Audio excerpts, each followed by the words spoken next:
Olá, é bom ter você de volta. Hoje vamos aproveitar uma situação concreta para explicitar essa distinção entre questões fáticas e questões jurídicas e as repercussões para a formulação de recursos e aperfeiçoamento de acórdãos. O primeiro aspecto a se verificar é que o caso trata da norma prevista no artigo 625-E, parágrafo único, a qual especifica que o termo de conciliação homologado pela Comissão de Conciliação Prévia tem eficácia liberatória geral, exceto quanto às parcelas expressamente ressalvadas. O ponto crucial é a aplicação desse termo, da eficácia liberatória geral, exceto quanto às parcelas expressamente ressalvadas. É interessante destacar que a súmula 330 do TST faz ou tem redação semelhante com relação ao termo de rescisão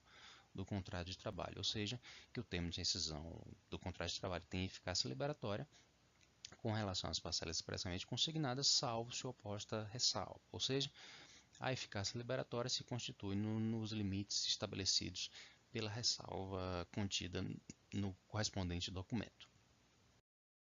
Então, no caso que vamos examinar, o acórdão do RO ele simplesmente nega a eficácia liberatória do termo de conciliação,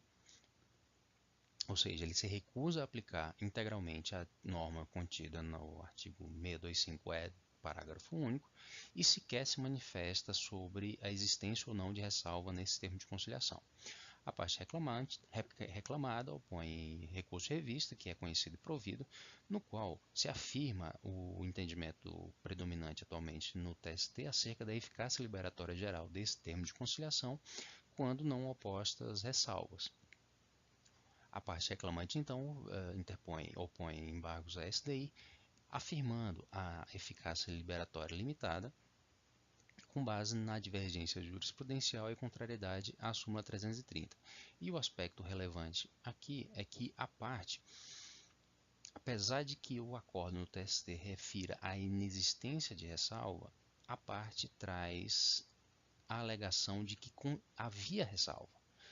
Ou seja, ela suscita uma questão que eventualmente não seria objeto de embargos, ou seja, ela requer que a SDI revolva fatos e provas, quando na verdade a alegação dela deveria exatamente impugnar esse fato de que o acórdão que julgou o RR procedeu a esse reexame de fatos e provas que não deveria ocorrer numa turma do TST. Então, o que vamos aproveitar esse caso é para identificar essa distinção entre questões fáticas e questões jurídicas pertinentes à aplicação de determinado dispositivo legal e as consequências tanto para a elaboração de recursos quanto para a oposição da impugnação da parte com relação ao aperfeiçoamento dos termos de um acordo. Então, vamos examinar essa distinção entre questão fática e questão jurídica. Tratando especificamente do termo de conciliação homologado pela Comissão de Conciliação Prévia, nós temos que, se esse termo de conciliação não contiver ressalvas, ou seja, não indicar qualquer tipo de ressalva acerca da extensão dessa conciliação, vai se aplicar aquela primeira parte do parágrafo único do artigo 625-E e se terá a eficácia liberatória geral. Entretanto, se houver ressalva, se houver uma limitação posta no termo de conciliação, aplica-se a parte final, então, do parágrafo único do artigo 625-E, e essa eficácia liberatória será correspondente simplesmente àquilo que for com objeto da conciliação expressamente tal como consignado. Ou seja, a questão jurídica a ser resolvida é se o artigo 625-E,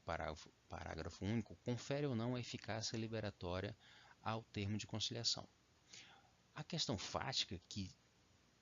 é importante para a resolução ou para a aplicação alternativa desse dispositivo do parágrafo único, é se há ou não ressalva. E como nós vimos já em vídeos anteriores, essa circunstância de haver ou não ressalvas se constitui como questão fática. Consequentemente, o julgamento do TST vai se basear naquilo que houver se pronunciado e constante do acórdão do TRT. Assim, a parte interpor embargos.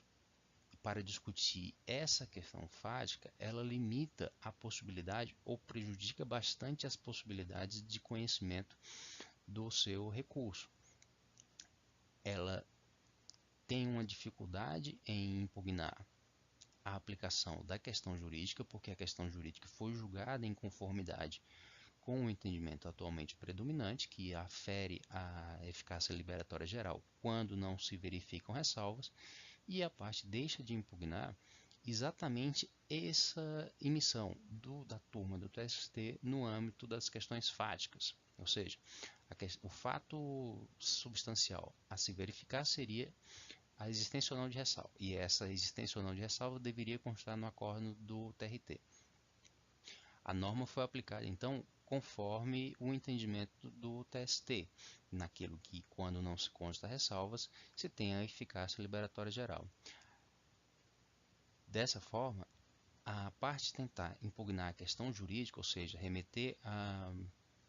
divergência jurisprudencial ou a súmula 330, talvez não seja o caminho mais adequado para ela obter sucesso.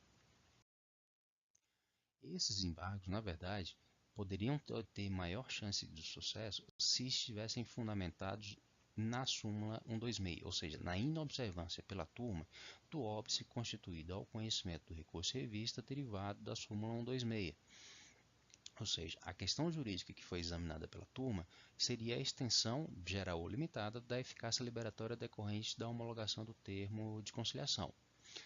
A questão fática, que aparentemente foi abordada pela turma do TST com revolvimento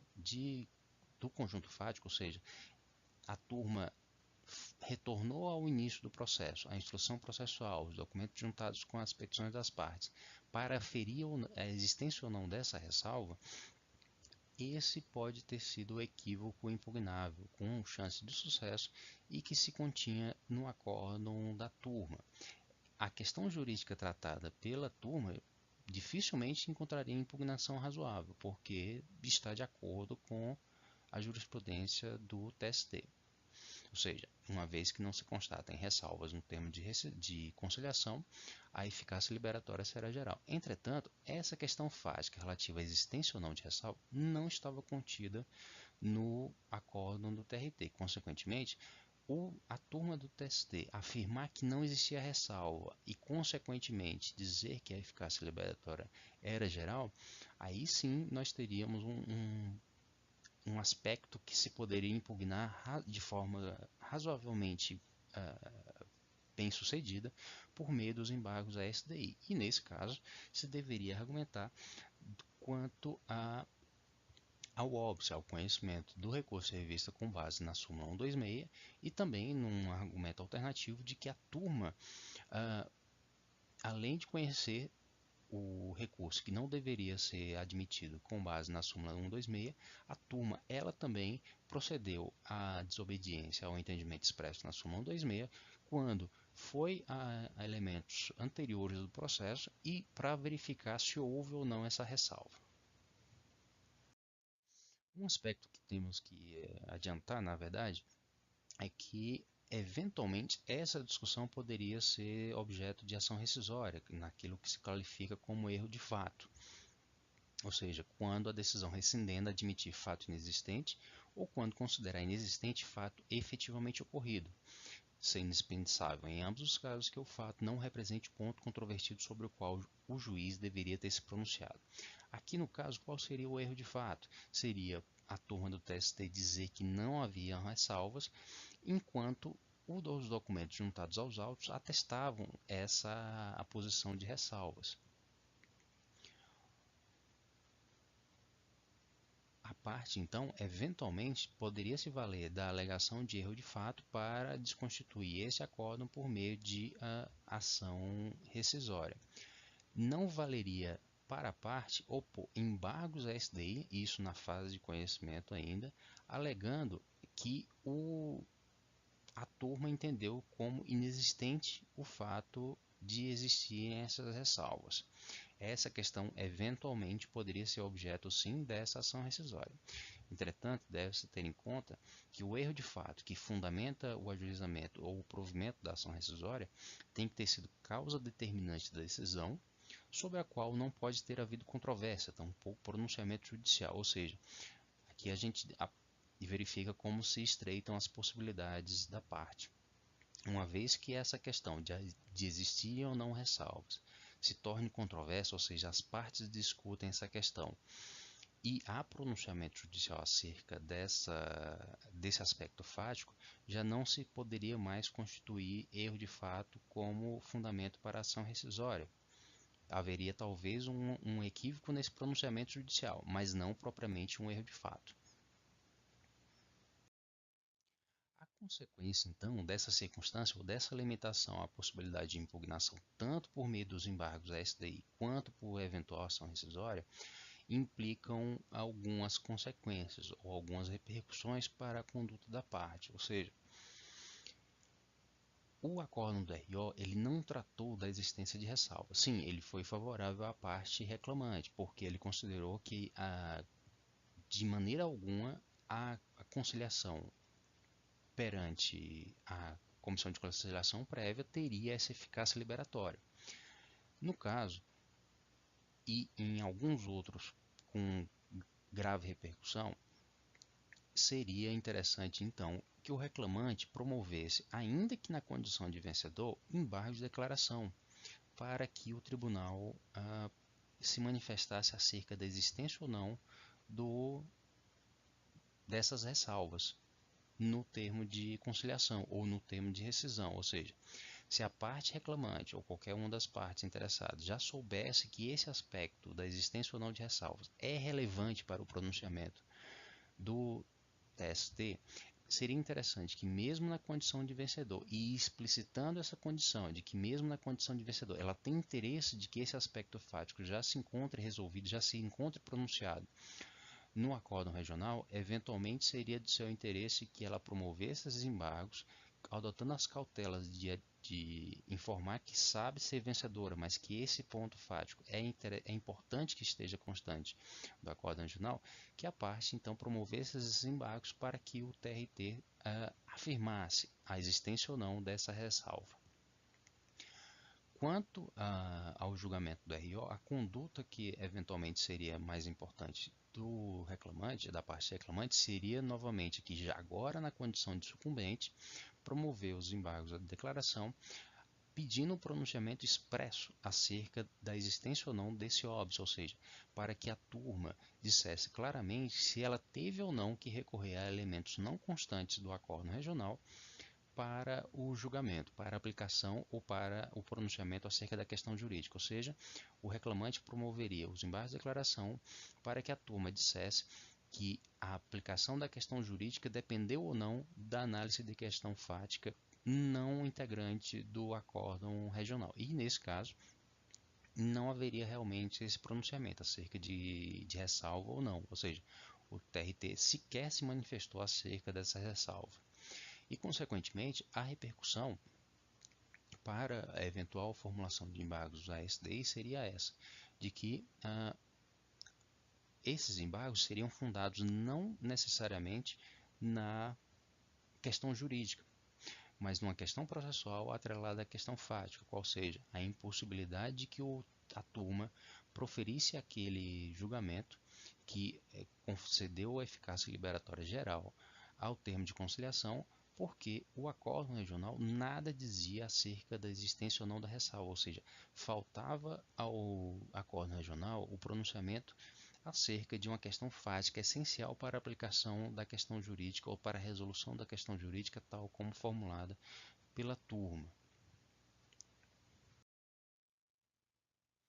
Então, encerramos assim esse estudo de caso. O objetivo, então, foi identificar a distinção entre questões fáticas e questões jurídicas e tratar das repercussões, tanto para a formulação de recursos quanto para a impugnação específica de decisões. O importante destacar é que, nesse nosso caso, não caberia à parte, ou ela não teria um bom resultado, se ela insistisse em trazer elementos nos embargos da SDI tentando demonstrar a existência das ressalvas no termo de conciliação. ela deveria, isso sim, ter manifestado que a turma, ao examinar o recurso de revista da parte reclamada,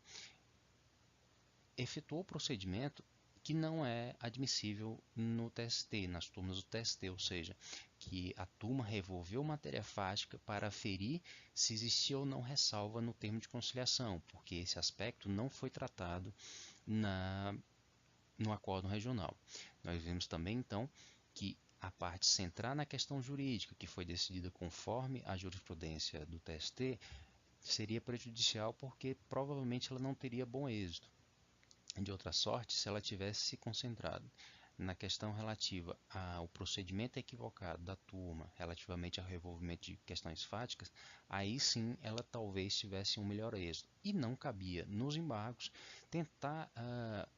argumentar, ainda que com indicação a documentos constantes dos autos, de que havia essas ressalvas. Eventualmente, conforme se configurasse o pronunciamento do tribunal, haveria o espaço para o ajuizamento de eventual ação rescisória por erro de fato. Mas no âmbito desse caso hipotético que tratamos, seria mais interessante que ela demonstrasse que a turma procedeu em desconformidade à súmula 126. Se ficou alguma questão relacionada a esse tema, deixe no comentário que eu tento responder em vídeo subsequente. Eu agradeço a sua atenção e nos vemos no próximo vídeo. Até mais.